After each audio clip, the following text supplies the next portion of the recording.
नीली परी की जादुई छड़ी। बहुत समय पहले की बात है, जौनपुर नामक गांव, जहां अनामिका और अनामिका की छोटी बहन अपनी मां के साथ रहा करती थी। कुछ समय पहले ही अनामिका के पिता का देहांत हो गया था। अनामिका की मां कविता हमेशा से सिलाई मशीन पर काम करना पसंद करती थी।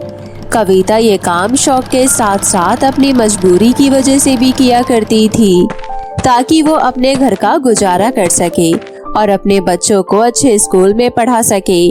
कविता बहुत अच्छे कपड़े सिलती थी। फैशनेबल दौर का समय चल रहा था, जब सभी धीरे धीरे सुंदर सुंदर सूट, ब्लाउज, लहंगे सिलवाने कविता की दुकान पर आया करते थे। गांव के लोग अब शहरीकरण में अपने आप को बदल रहे थे और धीरे धीरे सभी पर्दे पर पिक्चरें देख देख कर कविता के पास डिजाइन बताने आया करते थे। और ऐसी ही एक दिन की बात है, जब एक नई शादीशुदा लड़की कविता की दुकान में आती है और कहती है, आंटी, आपने इतनी अच्छी दुकान खोली है, आपकी दुकान की चर्चा दूर दूर तक है और मैं अभी अभी नई शादीशुदा लड़की बनी हूँ। मुझे आपसे कुछ सूट सिलवाने हैं जो पैंट स्टाइल में होनी चाहिए, वो भी लटकन और डोरियों के साथ। सूट और ब्लाउज दोनों के पैसे मिलाकर 1000 रुपए लगेंगे। अगर तुम्हें पसंद हो तो बताओ, क्योंकि तुम्हारा जो स्टाइल तुम्हें चाहिए वो मैं तुम्हें बहुत फिनिशिंग के साथ दूंगी, लेकिन इसके पैसे 1000 रुपए से 1 रुपए कम नहीं होगा, क्योंकि डिजाइनिंग सूट और ब्लाउज दोनों ही महंगे पड़ते हैं। मुझे ये सारा सामान बाहर से लाना पड़ेगा, जो मेरे पास अभी नहीं है। अरे आंटी, महंगाई का दौर है, समझ में आता है, और ये भी समझ में आता है कि अब हम लोग शहरीकरण के साथ साथ अपने आप को भी बदल रहे हैं, लेकिन आपने तो बहुत महंगे रेट कर रखे हैं, प्लीज थोड़ा ठीक लगा लो। बिटिया, अभी तुम नई शादीशुदा हो, तुम्हें तो पता ही है कि मार्केट में कितनी महंगाई चल रही है। ये लटकने, कपड़ा आदि कितना महंगा मिल रहा है, और तुम जो कपड़ा खरीद कर लाई हो, तुम्हें पता है कि तुमने कितना महंगा खरीदा है। मैं 1 रुपया भी कम नहीं कर सकती। लड़की थोड़ी देर इधर उधर देखती है और फिर अपना सूट देकर चली जाती है। लड़की के जाते ही कविता सोच में पड़ जाती है कि वो ये सूट और ब्लाउज कैसे सिले, लेकिन वो अपनी बेटी से राय लेकर सूट और ब्लाउज दोनों को सिल देती है। लेकिन कुछ दिनों बाद जब वो लड़की कपड़े लेने आती है, अरे वाह, आपने मेरा सूट सिल दिया, जरा ट्राई करके देख लेती हूँ मैं। लड़की जैसे ही ट्रायल रूम में जाती है और सूट पहनकर देखती है, तो वो सूट पैंट स्टाइल में होने की जगह प्लाजो स्टाइल में बन जाता है, जिस वजह से लड़की गुस्से से लाल हो जाती है और कविता से कहती है, अरे आंटी, मैंने आपको प्लाजो स्टाइल नहीं कहा था, मैंने पैंट स्टाइल कहा था, लेकिन आपने तो मेरा इतना महंगा कपड़ा खराब कर दिया। अब मैं ये कपड़ा फिर से कहाँ से ला कर दूँ? बेटा, मुझे लगता है कि तुम्हें प्लाजो स्टाइल भी ट्राई करना चाहिए, ये भी बहुत चल रहा है। और तो तुम जब आगे कोई सूट सिलाओगी तो मुझे पैंट स्टाइल में बनाने के लिए दे देना, मैं आगे से ख्याल रखूंगी। आंटी, आपने मेरा सूट खराब कर दिया, मैं इसे प्लाजो स्टाइल में तो पहन लूंगी, लेकिन मैं इसके आधे पैसे ही आपको दूंगी। बेटा, सूट तो तुम पूरा ही पहनोगी ना, सूट तो तुम आधा नहीं पहनोगी। मैंने तुम्हारे सूट में स्टाइल बदल दिया, लेकिन मैं तुम्हारा सूट बर्बाद नहीं की। चलो अब जल्दी से मेरे पैसे निकालो, मुझे मेरी मालकिन को पैसे देने होते हैं, मेरी अपनी दुकान नहीं है जो मैं इतना बड़ा नुकसान कर लूं। ठीक है, मैं तुम्हें आधे पैसे दे सकती हूँ, लेकिन आगे से ख्याल रखना, अगर तुमने मेरा कोई और कपड़ा बिगाड़ा तो मैं तुम्हारे पास सिलाई पर कोई भी कपड़ा देने नहीं आऊंगी। ये सारी बातें हो रही होती है, तभी कविता की मालकिन उसके पीछे वाले कमरे में खड़ी होती है और इस बात से बेखबर कविता अपनी जेब से पैसे निकालकर उन पैसों में लगाकर रख देती है।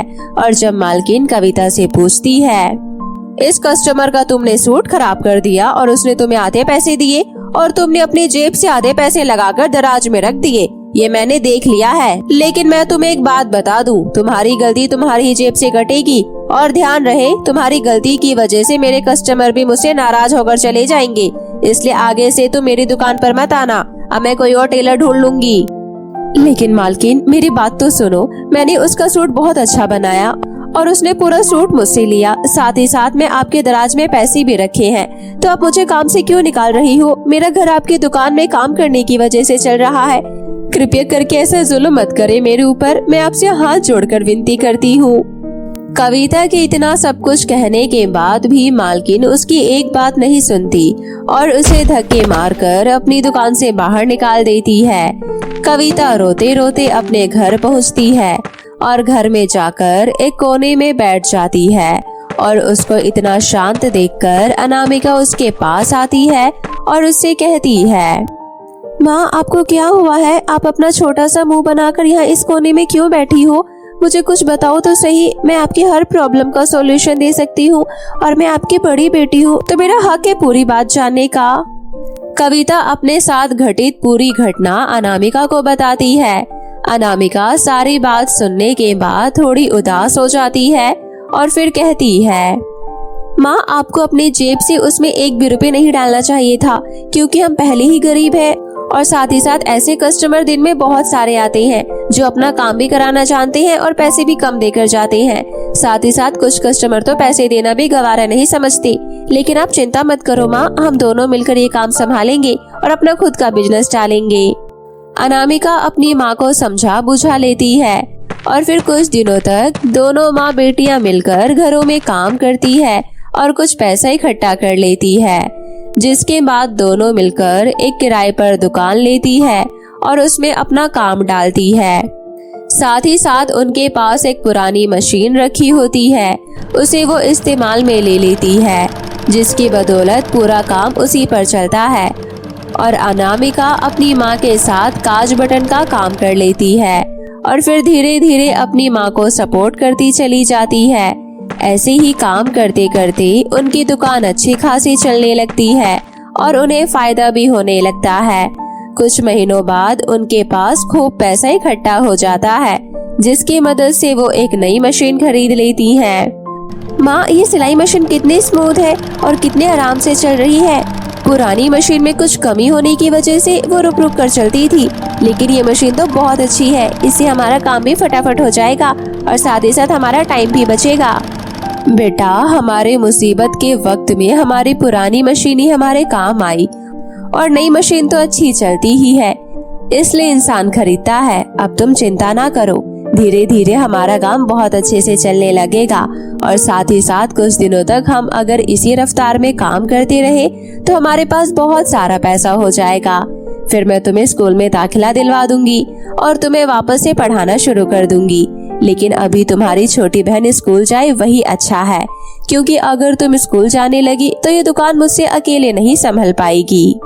दोनों माँ बेटियां मिलकर अपना काम संभालती है और मेहनत और लगन के साथ रात दिन उसमें काम करती है। कई महीनों तक ऐसे काम करते करते उनके पास बहुत पैसा इकट्ठा हो जाता है, जिसके बाद उनका घर आराम से चलने लगता है। साथ ही साथ अब वो रोजाना खाना खाकर ही सोते थे और तो और अब अनामिका का स्कूल में दाखिला हो जाता है और वो स्कूल जाने लगती है। स्कूल से वापस आने के बाद अनामिका अपनी माँ की दुकान में थोड़ी मदद कर देती है और घर का काम संभाल लेती है। कविता को इकट्ठा इतना सारा फायदा होता हुआ देखकर आस पड़ोस में रहने वाले लोग हैरान हो जाते हैं और उन्हीं में से एक पल्लवी नाम की औरत, जिसकी अपनी टेलर की ही दुकान थी, वो कविता की बढ़ोतरी होते हुए देखकर उससे जलने लगती है और कविता के काम में अड़चन डालने की सोच लेती है। इसके काम में तो ऐसी बाधा डालूंगी जो ये काम नहीं कर पाएगी और साथ ही साथ इसे ये गांव छोड़कर भी भागना पड़ेगा। मैं इसके सारे कस्टमर बीच से ही काट कर अपनी दुकान में ले आया करूंगी। साथ ही जरूरत पड़ने पर मैं इसकी दुकान भी जलाकर खत्म कर दूंगी। ना रहेगा बांस, ना बचेगी बांसुरी। अब देखती हूँ ये कैसे अपनी इतनी सुकून की जिंदगी जी पाएगी। और वो उससे बदला लेने के बारे में सोच लेती है। ऐसी ही एक दिन की बात है जब कविता और उसकी बेटी शाम के वक्त अपना सारा काम संभालकर घर जल्दी चले जाते हैं और आराम से अपना खाना पीना खा रहे होते हैं। तभी पल्लवी उसकी दुकान में ताला तोड़कर घुस जाती है और अंदर जाकर देखती है तो कहती है, हे भगवान, इसने तो इतना सारा काम ले रखा है, इसके पास ढेर सारा काम आता है। तभी मैं सोचूं मेरी दुकान खाली क्यों पड़ी रहती है। सारे कस्टमर पहले दुकान पड़ने की वजह से इसी की दुकान में घुस जाते हैं और मेरी दुकान पर तो कोई आता ही नहीं। लेकिन मैं भी इससे कम नहीं हूँ, कि इसकी नई नवेली मशीन ही तोड़ देती हूँ और इस दुकान को भी जला देती हूँ, ताकि इसका बहुत अच्छा नुकसान हो जाए और ये उस नुकसान की भरपाई करती रह जाए। पल्लवी अपना काम करके वहाँ से चली जाती है। इस बात से बेखबर कविता अगले दिन जब सुबह दुकान पर पहुँचती है तो देखती है कि उसकी दुकान जलकर राख हो गई है। साथ ही साथ उसकी नई मशीन टूटी हुई इधर उधर पड़ी होती है। ये सब देखकर कविता कहती है, हे भगवान, ये क्या हो गया? अब मैं अपने घर को कैसे चलाऊंगी? ना तो मेरी दुकान रही और ना ही सिलाई मशीन। मैं अपने बच्चों को कैसे स्कूल में पढ़ाऊंगी लिखाऊंगी? मेरा तो बहुत बड़ा नुकसान हो गया। सारे कस्टमर मेरे सर पर चढ़कर अपने अपने कपड़े मांगेंगे, मैं क्या जवाब दूंगी? कविता बहुत ज्यादा परेशान हो जाती है और अपने बच्चों के बारे में सोचते सोचते चलते चलते एक जंगल में पहुंच जाती है और बड़बड़ाते हुए कहती है, हे भगवान, मेरी तो अपनी दुकान अच्छी खासी चल रही थी, पता नहीं अचानक मेरी दुकान जल कैसे गई। और तो और मैं तो किसी का कुछ नहीं बिगाड़ा, फिर मेरे साथ इतना गलत क्यों हुआ? हे भगवान, हम गरीबों के साथ ही ऐसा क्यों होता है? अब मैं अपनी दुकान वापस से ठीक कैसे करूं और अपनी नई मशीन कहां से लेकर आऊं? अब मेरे पास इतने पैसे नहीं है कि मैं नई दुकान भी ले आऊं और सिलाई मशीन भी, क्योंकि जो दुकान चल चुकी है उसकी मरम्मत मुझे करनी है। साथ ही साथ कस्टमर के कपड़े भी लौटाने हैं। वो सारे पैसे जो मैंने इकट्ठे कर रखे थे वो मैं लोगों को दे दूंगी, ताकि वो अपने कपड़े खरीद ले और किसी और से सिलवा ले। आखिरकार ये नुकसान मेरी वजह से हुआ है, चाहे बेशक ये दुकान किसी और ने चलाई हो। हे भगवान, मेरी मदद करो ताकि मैं वापस अपने बच्चों को आराम से पाल सकूं। कविता ये सब कहते हुए रो रही होती है। तभी जंगल में एक नीली परी उसकी सारी बातें सुन लेती है और उसे रोता हुआ देखकर नीली परी उससे कहती है, मैं तुम्हारी सारी बातें सुन ली। मैं इसी जंगल में रोज फल फ्रूट खाने के लिए आती हूँ और तुम्हारे साथ जो हुआ वो गलत हुआ, लेकिन तुम्हें घबराने की जरूरत नहीं है। तुम बहुत अच्छी और नेक दिल इंसान हो। साथ ही साथ तुम्हारे दोनों बच्चे बहुत अच्छे हैं और ईश्वर हमेशा अच्छे लोगों की मदद करते हैं और आज तुम मुझे जरूरतमंद भी दिख रही हो, साथ ही साथ एक अच्छी इंसान भी, इसलिए मैं तुम्हारी मदद करना चाहती हूँ। इतना कहते ही परी एक जादुई छड़ी वहाँ पर प्रकट करती है। ये लो, मेरी जादुई छड़ी को उस दुकान में खड़े होकर घुमाओ। जो भी तुम कहोगी तुम्हारी हर इच्छा को पूरी कर देगी। क्या सच में ये जादुई छड़ी मेरी हर इच्छा को पूरी करेगी? तो मैं सबसे पहले अपनी किराए पर ली हुई दुकान वापस से ठीक करवाऊंगी और साथ ही साथ सारे कस्टमर के कपड़े भी उसमें पहले की तरह वापस मंगवा लूंगी। कविता जादुई छड़ी लेकर दुकान में जाती है और अपनी जली हुई दुकान में खड़े होकर उस छड़ी को घुमाती है। हे जादुई छड़ी, ये दुकान मैंने किराए पर ली थी। मेरी दुकान मुझे पहले की तरह वापस लौटा दो और मेरी टूटी हुई मशीन को भी वापस से ठीक कर दो, क्योंकि मुझे मेरे सारे कस्टमर को उनके कपड़े देने हैं। उसमें मौजूद हर कपड़े को वापस से पहले की तरह कर दो। कविता के इतना कहते ही जादुई छड़ी चारों तरफ घूमती है और उसकी दुकान पहले की तरह वापस से ठीक कर देती है। थोड़ी देर बाद उसकी टूटी हुई मशीन भी ठीक कर देती है और वो सब पहले की तरह ठीक हो जाता है। तभी कविता कहती है, परी, आपका बहुत बहुत धन्यवाद। अगर आज आप ना होती तो मैं आज बर्बाद हो जाती। कविता सारे कस्टमर के बने हुए कपड़े उन्हें समय पर दे देती है और उनसे पैसे ले लेती है। साथ ही साथ पास में रखे बहुत सारे कपड़े वो सिलने के लिए बैठी होती है।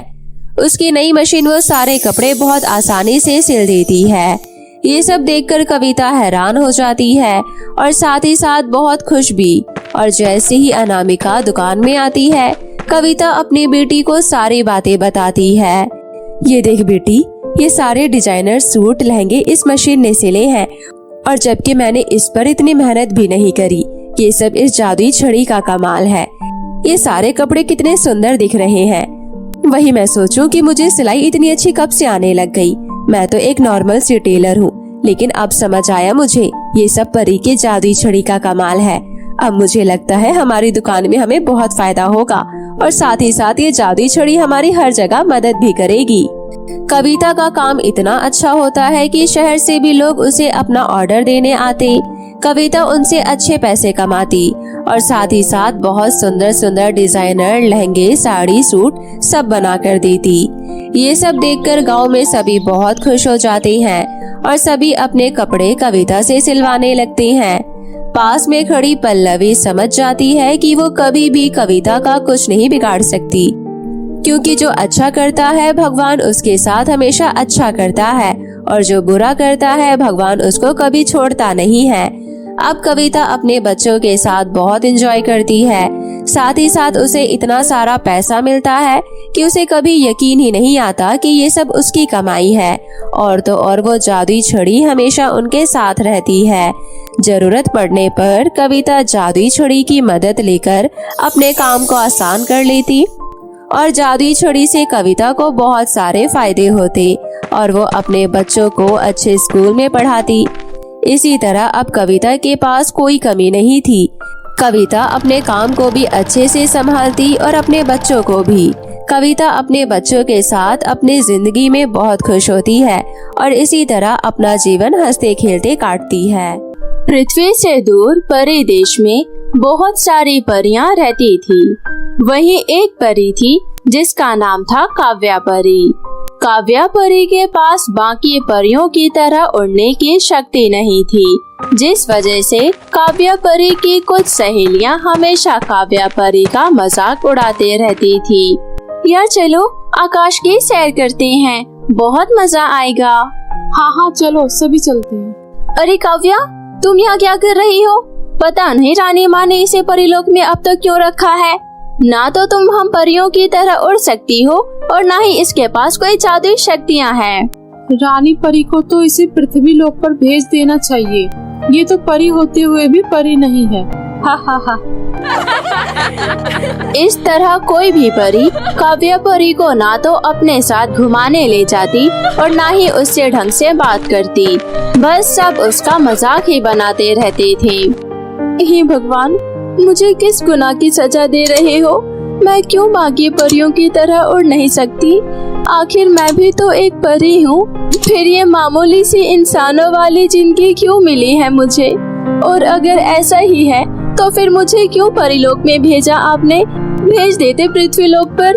क्यों भगवान, क्यों? तभी रानी परी वहाँ आती है। काव्या को भगवान से यूँ शिकायत करता देख वो समझ जाती है, लगता है आज फिर किसी ने तुम्हारा मजाक उड़ाया है, तभी तो ये फूल सा चेहरा मुरझाया हुआ है। अब आप भी ये सब बोलकर मेरा मजाक मत उड़ाओ। आपसे कितने बार पूछा है मैंने कि आखिर मैं बाकी परियों की तरह क्यों नहीं हूँ। ना तो आपके पास इस बात का जवाब है और ना ही मेरे भगवान के पास। अब जाइए, मुझे अकेला छोड़ दीजिए, मुझे किसी से बात नहीं करनी। काव्या बेटा, यूँ उदास ना हो, वक्त आने पर मैं तुम्हें सब कुछ बता दूंगी और फिर सब ठीक हो जाएगा कुछ दिनों बाद। सुनो सुनो परीलोक की सभी परियां, ध्यान से सुनो। परीलोक के राजा प्रयागसेन ने एक परी उत्सव का आयोजन किया है। इस कंपटीशन में जो कोई भी परियां सबसे जल्दी पूरे परीलोक का चक्कर लगा लेगी, उसकी शादी प्रयागसेन के बेटे कर्मसेन से कर दी जाएगी। साथ ही उसे परीलोक की सबसे शक्तिशाली परी के रूप में सम्मानित भी किया जाएगा। ये सूचना सुनते ही परीलोक में तो जैसे जश्न का माहौल हो जाता है। सभी परियां उस कंपटीशन में जाने की तैयारी में लग जाती है। अरे रिया, तुम क्या पहनोगी कंपटीशन वाले दिन? मैं तो अपना सबसे खूबसूरत पिंक कलर वाला गाउन पहनूंगी और देखना, इस कंपटीशन का विनर मैं ही बनूंगी। हाँ रिया, तुम तो हवा में सबसे तेज उड़ती हो। तुमसे तो आज तक रेस में कोई नहीं जीत पाया है और मुझे भी यकीन है इस बार भी तुम ही इस कंपटीशन में जीतोगी। काव्या परी भी दूर खड़ी होकर ये सब सुन रही थी। तभी रानी परी वहाँ आती है। परियों, आज से पूरे 5 दिन बाद ही ये उत्सव है। सभी परियों को इस कंपटीशन की अच्छे से तैयारी करनी है। सिर्फ कंपटीशन ही नहीं जीतनी है, आप सभी को अपनी सुंदरता से कर्मसेन का दिल भी जीतना है। तो पार्लर जाओ, अभी से ही तैयारी करो, कोई कमी नहीं होनी चाहिए। और हाँ रिया, तुम अपने साथ काव्या परी को भी पार्लर ले जाओ। क्या? काव्या परी भी हम सब के साथ उस कंपटीशन में भाग लेगी। सभी परी का मतलब क्या होता है रिया? या फिर तुम काव्या की गिनती परियों में नहीं करती? व्हाटएवर, क्या फर्क पड़ता है। जी रानी परी, मैं काव्या को अपने साथ ले जाऊंगी। फिर पार्लर जाकर वो पार्लर वाली को बोलती है, इस काव्या की बच्ची का ऐसा मेकअप करना कि ये जिंदगी भर दोबारा मेकअप करने के लायक ना बचे। ओके मैम, मैं समझ गई। गुड। फिर पार्लर वाली काव्या परी का पूरा चेहरा खराब कर देती है। रिया, ये क्या करवा दिया तुमने मेरे चेहरे पर? कितनी बदसूरत लग रही हूँ मैं। बदसूरत नहीं मेरी जान, खूबसूरत। आखिर तुम्हें भी तो उस उत्सव में जाना है ना। You looking so beautiful. Kavya रोते रोते अपने कमरे में आ जाती है। रानी माँ, आज आपको जवाब देना पड़ेगा। आखिर क्यों हर बार मेरा मजाक बनता है? क्यों मैं बाकी परियों की तरह नहीं हूँ? जवाब दीजिए रानी माँ। अगर तुम्हें जानना है तो सुनो। तुम जब छोटी थी तब तुम्हें एक जादूगरनी ने चुरा लिया था। हम तुम्हें उस जादूगरनी से तो छुड़ा लाए, लेकिन तुम्हारी सारी शक्तियाँ चली गई। अगर तुम आज ये कंपटीशन जीत गई और कर्मसेन से तुम्हारी शादी हो गई तो तुम फिर से शक्तिशाली हो जाओगी। क्यों मजाक करती हो रानी माँ? आपको पता नहीं, कंपटीशन आकाश के चक्कर लगाने का है और मैं उड़ नहीं सकती। मैं जानती हूँ, इसीलिए तो तुम्हें ये उड़ने वाला जादुई गाउन दे रही हूँ। ये गाउन जादुई है, इसमें जादुई शक्तियाँ हैं। इसे पहनते ही तुम फिर से उड़ने लगोगी। अब जल्दी से तैयार हो जाओ और कंपटीशन में तुम भी भाग लो। जादुई गाउन पहनते ही काव्या पहले से और भी ज्यादा खूबसूरत हो जाती है। फिर सभी परियां कंपटीशन में हिस्सा लेती है। अरे रिया, ये काव्या है ना? क्या गजब लग रही है। कहीं करमसेन इसे देखते ही इस पर फिदा ना हो जाए, क्योंकि उसके इस गाउन के आगे तुम्हारा ये ड्रेस तो कुछ भी नहीं है। हाँ। तुम मेरी दोस्त हो या उसकी? वैसे इस कंपटीशन को तो मैं ही जीतूंगी। आई होप कि ऐसा ही हो। कंपटीशन स्टार्ट हुआ और कुछ देर बाद काव्या परी अपनी जादुई गाउन की मदद से सबसे पहले आसमान का चक्कर लगाकर आ जाती है और फिर कर्मसेन से काव्या की बड़े ही धूमधाम से शादी हो जाती है और काव्या पूरे परीलोक में सबसे शक्तिशाली परी बन जाती है। डियर रिया, अब तुम्हारा क्या होगा? काव्या तो तुमसे भी ज्यादा तेज उड़ रही थी, अब तो वह सबसे ज्यादा शक्तिशाली भी बन गई है। मैं तो चली काव्या से दोस्ती करने और उससे माफी मांगने। तुम भी अपनी गलती की माफी मांग लो, मुझे यकीन है वो तुम्हें जरूर माफ कर देगी। तुम सही कह रही हो डोली।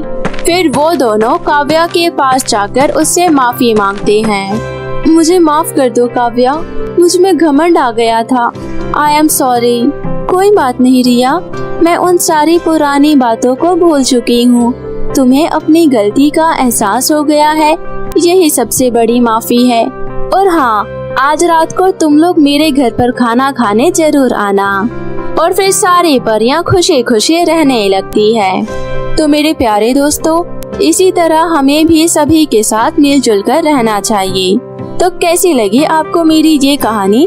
मुझे कमेंट करके जरूर बताएं। और यदि कहानी अच्छी लगी हो तो अपने दोस्तों के साथ भी शेयर करें। और हाँ दोस्तों, अगर आपने अब तक मेरे चैनल मोमो टीवी को सब्सक्राइब नहीं किया है तो जल्दी से नीचे लाल बटन दबाकर अभी सब्सक्राइब कर ले और साथ ही इस बेल आइकन को दबाना ना भूले।